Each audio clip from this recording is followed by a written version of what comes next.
Diba? Yan ang gusto na mangyari ng mga DDS, magpanik yung mga tao para masira yung ating Pangulong Bongbong Marcos habang ina-address niya itong impact, mga kababayan, ng oil crisis dito sa ating bansa. Imagine ang mga gawain ng mga taong yan.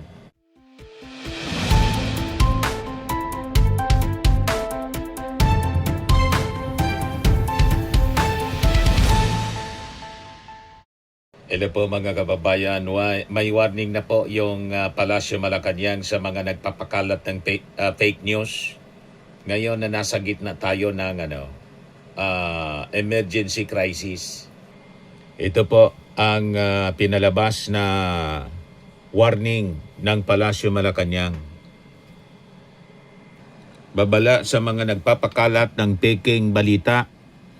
Nagbabala ang Palasyo laban sa mga nagpapakalat umano ng fake news tungkol sa problema sa supply ng langis at krisis sa Middle East. Ayon kay Presidential Communications Office, Secretary Dave Gomez, maaring makulong at managot sa batas ang mga nagpapakalat ng maling impormasyon. Kapag ginawa naman ito online, maaring madoble ang parusa alinsunod sa Cybercrime Prevention Act. Babala pa ni Gomez, ipapatupad nila ang zero tolerance sa mga taong sadya at gumagawa ng masama upang isulong ang kanilang personal na political interest.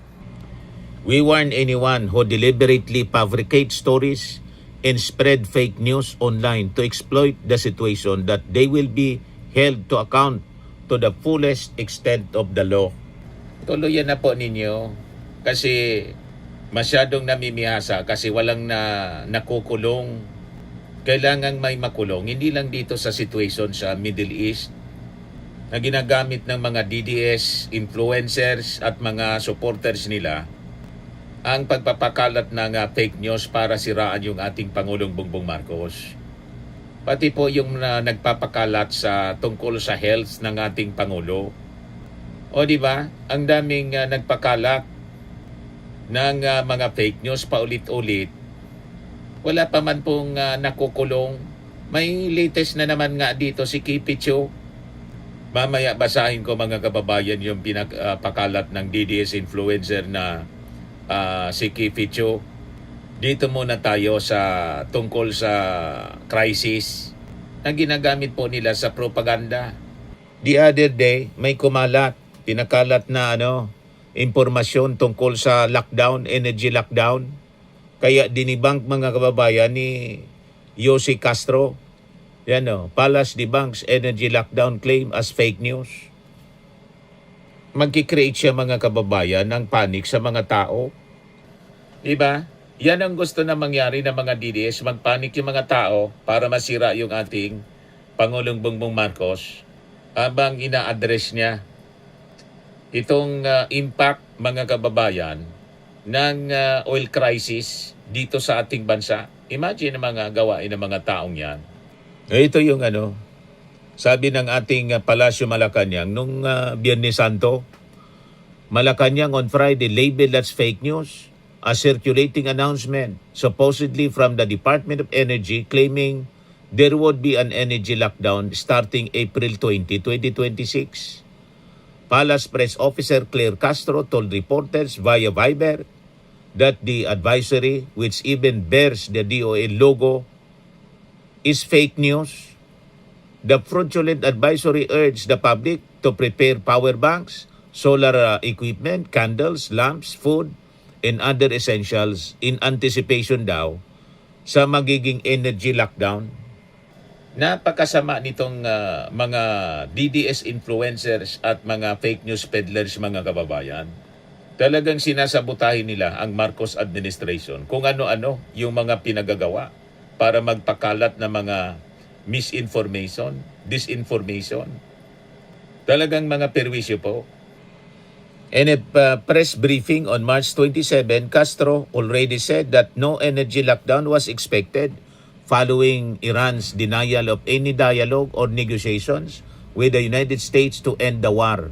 She added that the country is also ramping up efforts to secure oil supplies from other countries.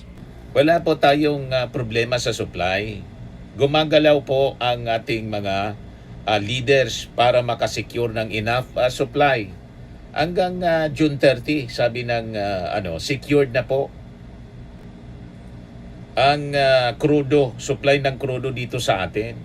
At may mga negotiations na din sa iba-ibang mga bansa para masiguro ang continuous supply ng petroleum dito sa ating bansa. Ginugulo po tayo nitong mga walang magawang mabuti, walang magawang matino. Kaya dapat talaga kasuhan ng mga ito, mga kababayan. Mapanagot sa batas, dapat may makulong, mga kababayan. Ito si Kiko Barsaga, walang kadala-dala, kaya sinupalpal ni Attorney Carlo Ibanez 2 hours ago. 19 hours ago, nagpost na naman po yung loko. Sabi niya, noong COVID-19, isang linggo pa lang, may plano si Duterte ngayong oil crisis. May plano si Duterte ngayong oil crisis, isang buwan na, nakatutok pa rin sila sa impeachment. Eh sabi ni Atty. Carlo Ibanez, fake news. Anong plano? Uminom ng gasolina?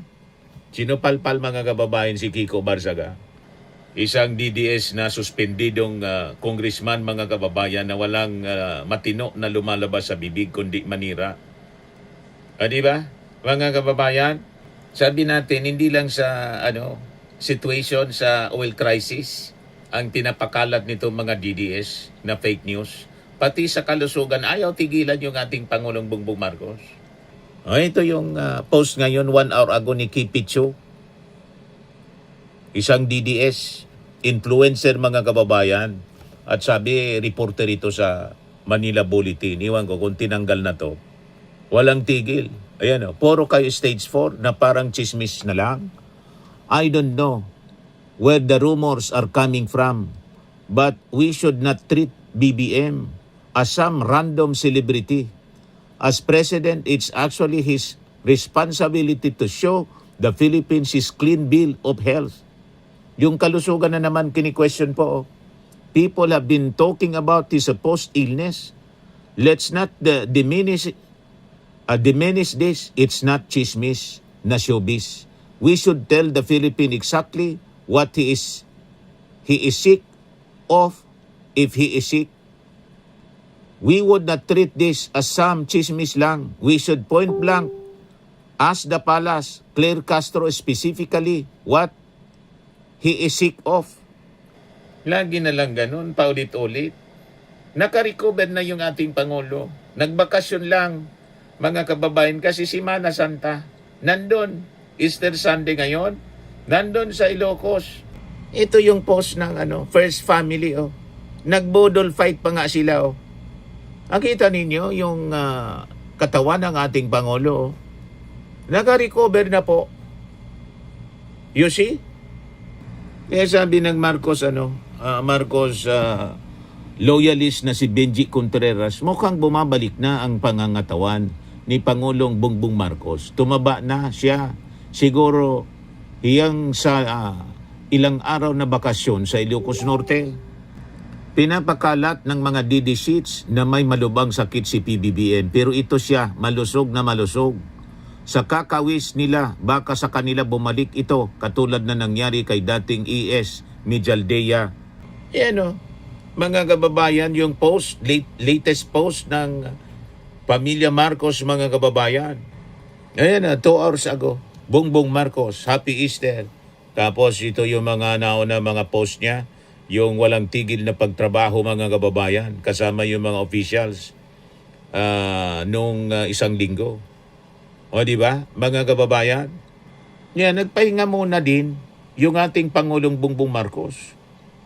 Kasi Easter Sunday naman, Holy Week naman, mga kababayan, pero closely nakamonitor siya sa kaganapan sa buong mundo in relation, mga kababayan, sa krisis, sa gira at sa impact nito sa petroleum supply dito sa ating bansa. Nakamonitor lang. Gustong-gusto na kasi, mga kababayan, na iupo si Sara Duterte. Bakit hindi kayo makapaghintay? So ito na naman po ang propaganda na post ni Kipicho. Yan o. We should treat this as some chismis lang. We should point blank ask the palace, Claire Castro specifically what he is sick of. Remember, under the 1987 Constitution, the President is required to disclose the state of his health to the public if he is seriously ill. Paano nga seriously ill? Nakitang-kita po. Nagbodol pa nga, bodol fight. Nandun sa Ilocos. O yan no, malinaw, napakalakas ng katawan, malakas pa sa kalabaw, ika nga. Yan naman yung pinapakalat nila na mga intriga. If false information is given to the public, if the palace, including Claire Castro, knowingly lies about the President's condition, falsification anya yan, dishonesty in public office, conduct prejudicial to the best interest of the service.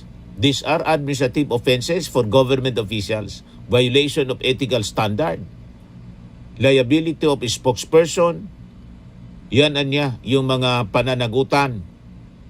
Claire Castro could face administrative liability, dishonesty, misconduct, conspiracy if proven they knowingly participated in deception. So yes, this is not a chismisan level discussion because this affects our country for the sake of everyone. BBM should have a doctor issue him a clean bill of health. Sabi po niya, puro kayo chismis, puro kayo black propaganda. Semana Santa, ngayon, Easter Sunday, yun pa rin ang inyong walang pagsisisi, walang pagbabago sa masasama ninyong mga pag-uugali. So sabi natin, hindi lang doon sa issue ng krisis sa petroleum, dapat kasuhan yung mga nagpapakalat ng chismis, ng fake news, pati dapat sa kalusugan ng ating Pangulong Bongbong Marcos. Kasuhan ninyo para madala. Di ba po mga kababayan? Yes, sabi ni Benji Contreras mga kababayan sa post niya, ngayon pa lang, 14 minutes ago. Bakit ba ang mga DD-sheets gustong-gusto na may mangyaring masama kay PBBM? Yang mga loyalista nga ay pinapanalangin pang mabuhay ng matagal si Digong, mga 30 years, more pa. Ang sasama talaga ng ugali ng mga DD-sheets. Ganon nga po mga kababayan, walang kadala-dala sa mga nagaganap na pag-backfire ng mga masasama nilang wishes sa kanilang kampo. Di ba? Ito, sabay-sabay silang umaatake na naman, mga DDS vlogger. Breaking news, may taning na ang buhay. Eloy Bugris alleges BBM has already been battling stage 4 colon cancer. Yun ang sinasabi ni Kipichu, pinapakalat nila. Yan pinapakalat nila mga kababayan na fake news laban sa ating Pangulong Bongbong Marcos. Nasa Semana Santa tayo, puro kasamaan mga kababayan yung kanyang pinapakalat. Yan, sabay-sabay po yung pinapakalat nila. BBM cancer ng Pinas. Lahat yan mga DDS, mga kababayan. Yan, stage 4 cancer daw si BBM. Yan, mga pinapakalat nila. Yan, Joshua Oy.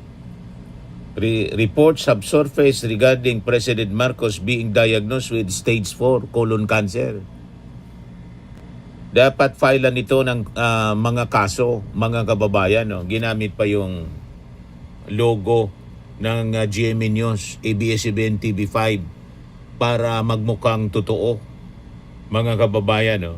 Breaking news. Matindi yung mga pinapakalat nila 9 hours ago. Good news or bad news, stage 4 cancer.